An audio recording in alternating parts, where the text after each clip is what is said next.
Pemirsa, selalu ada hikmah. Balik lagi kita ngambil hikmah dari guru kita ini, Bapak Dahlan ya. Kali ini kau pengen tanya tentang peralatan tempur beliau ketika lagi bersihin jalan. Pak, peralatannya banyak ya Pak ya? Banyak. Nah ini salah satunya. Iya. Saya boleh cobain ya Pak ya? Silahkan Pak. Masya Allah. Ini helm. Fungsinya apa pakai helm Pak? Ini Pak. Untuk menghindari ini Pak, kalau motong rumput tuh apa sih? Menghindari untuk ke mata. Oh bisa ada Iya. unsur kena Kalau mata. ke Gini ini, pakainya ya? Iya. Wih, oh Itu ya kadang bisa kena. apa batu-batu kecil itu Pak? Oke. Mental. Sebelum pakai ini berarti pernah nggak Pak ngalamin kejadian kena? Ini Muka. kena ini bengkak. Oh, Kena bitis. kelempar batu ya. Cuman sekarang betis. kan pakai sepatu yang tinggi tuh. Khusus ya, Iya, ada khusus. terlapis ya. Dan ini sapunya ya Pak ya? Sapu buat Saya bersihin. cobain ya Pak ya? Iya. Sila. Ini emang agak pendek, berarti kudu agak bungkuk gini ya Pak? Iya. Lumayan ya, pegel juga. Ini saya insya Allah masih cukup muda aja, meskipun gak muda-muda banget, lumayan. Apalagi Bapak ya. Dan ini sehari bisa berapa jam gini nyapu kayak gini Pak? Ya dari pagi sampai sore Pak. Kalau membersih itu ya. Masya Allah. Dan ini yang kadang suka lupa orang, padahal jasanya luar biasa banget. Alhamdulillah. Dan gara-gara ini jalanan jadi enak, bisa dilewatin, bisa nyaman orang berlalu lalang. Masya Allah. Makasih banyak ini Pak Dahlan, saya mewakili warga Cikunir dan sekitarnya mengucapkan terima kasih sebesar-besarnya. Alhamdulillah. Selama ini perjuangannya seperti apa Pak? Suka ada yang ngeremehin nggak Pak? Atau malah jadi kayak ngapain sih? Keluarga sendiri juga dukung nggak sih Pak? Ya sih kalau keluarga kan awalnya saya keluar itu ya mangsa bodoh gitu ya. Tapi kalau sekarang sih alhamdulillah nggak diomelin Pak. Oh dulu sempat diomelin. Oh sampai saya bahasa ini mah agak kasar gitu ya. Oke. Tapi ya alhamdulillah sih sekarang udah ngerti gitu. Ngerti ya. Iya. Diomonginnya apa kan?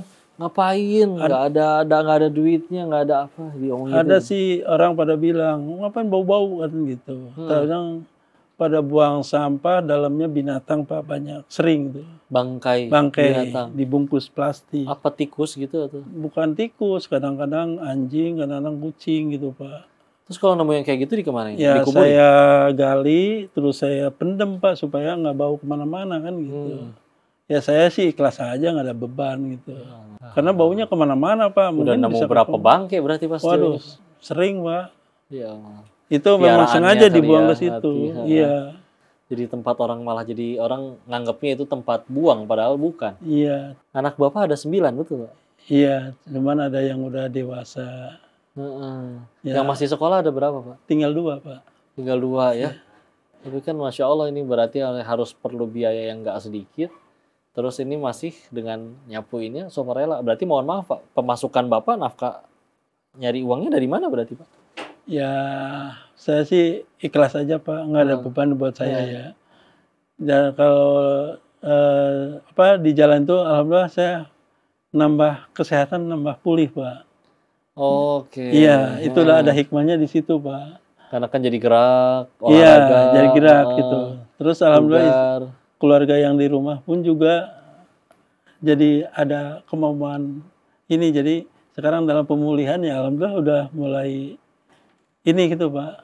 Udah mulai kesehatannya udah mulai ini kan udah setruk Pak. Baik. Iya. Oke. Ya itu mungkin doa juga dari masyarakat juga yang Masya Allah. kadang-kadang nanya Pak, Bapak orang apa? Saya Pak warga, saya bilang gitu. Lah kok siapa yang nyuruh? Nggak ada yang nyuruh, saya bilang. Saya Inisiatif sendiri. Iya. ya. Masya Kok Allah. sepanjang ini Bapak sendiri? Iya, saya bilang gitu. Saya pikir orang bekerja di ini bukan, saya bilang saya sendiri aja. Kebetulan saya warga sini, saya bilang gitu. Dari warga pernah ada apresiasi apa gitu Pak? Tahu-tahu memberikan hadiah atau apa pernah? Ya kalau dari warga sih suka Atau yang lewat gitu? ngasih ini untuk ngopi gitu kan. Kan Oke, memang saya rezeki tulisin ya. ada buat tolong bantu untuk ngopi saya tenaganya gitu Pak. Oh, Ya akhirnya jadi ada aja ya. selama 1 bulan tuh pernah pertama itu yang saya bilang Heeh. nggak ada tulisan. Itu alhamdulillah sih Pak bawa bekal dari rumah gitu ya. Heeh. Dalam 1 bulan. Cuman jadi masalah juga tuh di rumah kan. Gitu. Iya, Akhirnya kan? saya punya pikiran nih, saya tulisin Ya aja udah, dah. saya tulis. Iya. Pernah dapat berapa paling gede Pak? Ya, Pernah dapat berapa paling gede? nggak nentu Pak. Kadang-kadang sehari dapat, kadang-kadang enggak. Ya gitu Pak. Kadang-kadang 2 hari masak, kadang sehari istirahat. Oh gitu. Jadi ya cuma nasi doang gitu Pak sama garam. Udah, saya di rumah sih untungnya nggak ada tuntutan gitu Pak. Karena memang kondisinya begitu gitu. Karena selama saya udah di jalan, anak-anak udah nggak ngebantu lagi gitu. Pada gede juga. Iya, karena udah tadinya sih karena saya di rumah masih ditanggung anak-anak gitu. Oke. Nah sekarang pas udah itu mah ya udah, saya kadang dapat rezeki, alhamdulillah saya bersyukur gitu.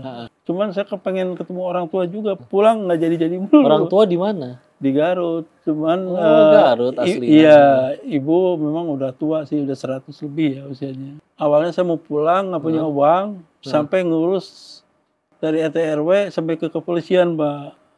Nekat saya mau pulang jalan kaki Pak. Nah, Akhirnya gimana? nggak dikasih izin sama polisi. Heeh. Balik kedua, malah telepon anak saya tuh. Bagaimana nih pas bulan haji ya? Nah, Bapaknya nih kok nggak diurus begini-gini gitu kan? Ya, udah nanti aja ya habis lebaran gitu. akhirnya Ya, bisa pulang habis juga, tapi lebaran. habis Ya. lebaran. Pulang dah ceritanya Pak. Sampai sekarang itu cuma sekali-kalinya itu doang ketemu orang tua saya itu. Udah bertahun-tahun. Tahun berapa itu? Pas meninggal ibu saya kan Agustus ya kemarin. Nah, Nah sebelum Agustus itu saya ketemu ibu gitu sebelumnya. Pas lebaran haji itu. nggak lama setelah sebelum itu Ya, ya, pas alhamdulillah hajian. Pak, saya minta maaf sama orang tua, saya bersihin mukanya, Mantap. tangannya sampai kaki saya. Saya minta maaf sama orang tua saya, takut ada dosa Pak. Pada saat itu, akhirnya saya minum Pak, saya ikhlas. Aduh, Barang bekas ibu bersihnya. saya seneng banget itu Pak. Saya bersihin tempat tidurnya karena bau. Ada bakti. Pas Agustus kemarin memang niat mau pulang. Duluan malahan dia. Kebetulan saya diundang oleh Pak Dedi waktu itu. Kang Deddy Mulyadi. Iya. Terus malamnya memang tadinya beberapa kali koma Pak ceritanya itu. Tiba-tiba ibu saya bisa bicara lagi gitu loh. Itu, Kayak ya. orang sehat itu loh Pak. Nah, Sekali malam itu jam kesulitan 11 itu masih istilahnya masih normal gitu. Mana anak-anak gitu kan nanya. Nah, cuman saya punya saudara ini nggak nelpon ke saya karena HP dimatiin pagi-pagi jam 5. Kaget juga saya. Ya Allah. Ibu udah meninggal katanya mama katanya jam 12 lewat katanya gitu. Ya, saya bilang kalau saya ngejar juga kebetulan lagi nggak punya ongkos waktu itu Pak. Iya, Akhirnya diongkosin lah sama Pak Dedi. Alhamdulillah saya Pasti sampai akhirnya gitu. Iya. doanya tetap sampai ya. Pemirsa ini Masya Allah, kau makin penasaran dengan kisah beliau. Yang Masya Allah dengan perjuangan menemui ibunya. Jangan kemana-mana, kita akan lanjutkan setelah segmen berikutnya. Setelah iklan berikutnya tetap di Kisah Selalu Ada Hikmah.